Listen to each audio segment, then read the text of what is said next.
Audience too. Okay. Show all of us, even you. No, it's hard. I don't like taking pictures of myself. No, it's supposed to record it. I am. She is recording. Okay. Now show the audience. She Okay, did. I did. Alright. Social media is distracting. It makes us want to be up all night texting our friends or boyfriends. I don't stay up all night, but a lot of my friends do. I think we should take a break from media and focus on what's really important before we go being on our friends all the time. There are 8 different problems that I'm going to talk about. Some problems involve talking what teens should do and what they should be learning instead of being on media constantly. The first way is problematic is that teens are losing out on the ability to learn about and read social cues. They cannot learn how to read nonverbal cues. Most of their interacting is done on social media. The second way is that we need to learn how to be a good friend or coworker. We need to cooperate with others, and this skill is not able to be taught online. The third way is because teens need to be more inclusive rather than exclusive and cliche. There are way more opportunities that teens can learn to be inclusive in the real world. The fourth way is that teens need to learn how to cope with free time instead of being staring at a screen all the time. Teens are allowed to have more opportunities to learn to relax and use their leisure time. The fifth way is because social media creates drama. It creates drama by having positive messages be read as being more neutral than they're supposed to be. Neutral messages are read as being more negative than they're supposed to be. We can only imagine what happens to messages that are more negative. The sixth way is by having sleep-deprived teens become even more sleep-deprived because they're up all night texting. The seventh way is by needing teenagers to be present in the moment. A lot of the time, teens are on their smartphones when they're hanging out with their peers. Adults do the exact same thing, and it upsets quite a few people. The eighth way is because teens are a lot more aggressive and sexual when they are anonymous and are communicating online. Many things get out of hand very quickly with cyberbullying and sexuality. We can limit social media distractions by following these 5 ways. The first way is that we can create windows of non-stimulation. We can spend all our day reacting to what's thrown at us. We can block out time for creating and observing instead of just responding.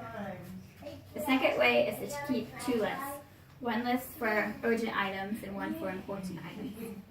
Long-term goals and priorities need to be on a list of their own and should not compete against urgent items that can very easily take over your day.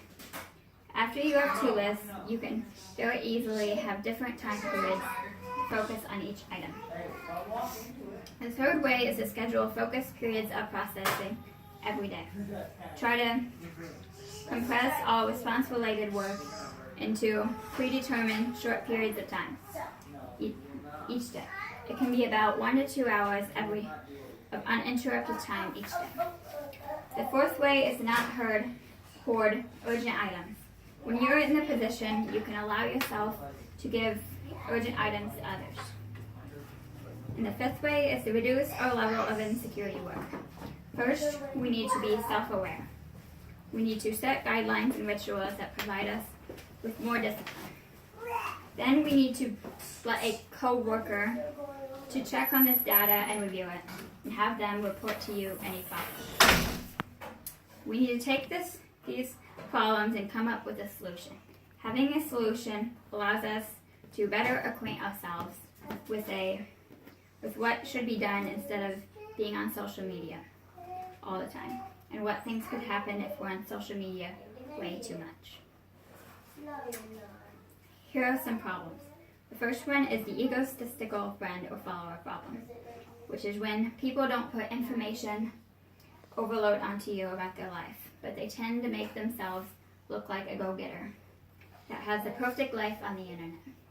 The problem is that you can lose respect for this person. They can become annoying rather than important in your life. You're disgusted with how they show themselves to the world and what they feel is important. This can create relationship problems and it can cause a breakup of the relationship.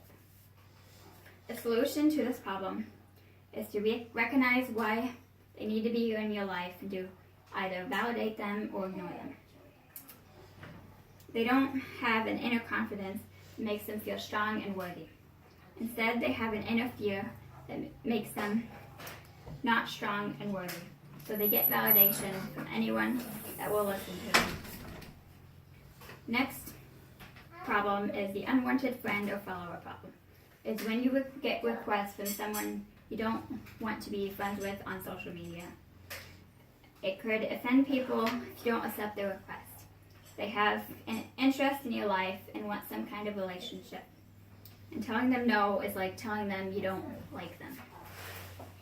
A solution to this problem is to decide if they are important to you and allowing them to be your friend on social media. You put them out of your life for a reason, and ignoring them is like telling them the relationship is over. The negative friend or follower problem is when some people are positive face to face but are very negative online. They will post hate comments, religious rants, disturbing pictures, depressing stories, and other negative stories. A negative friend will pull you down and ruin your day. You may leave their post feeling a whole lot worse than when you did before you saw or read them. A negative person has a huge negative impact on your life. The solution to this problem is to delete them as a friend or block them. Your happiness is a whole lot more important than being friends with them online. They are also affecting your mindset, relationships, and health in a negative way.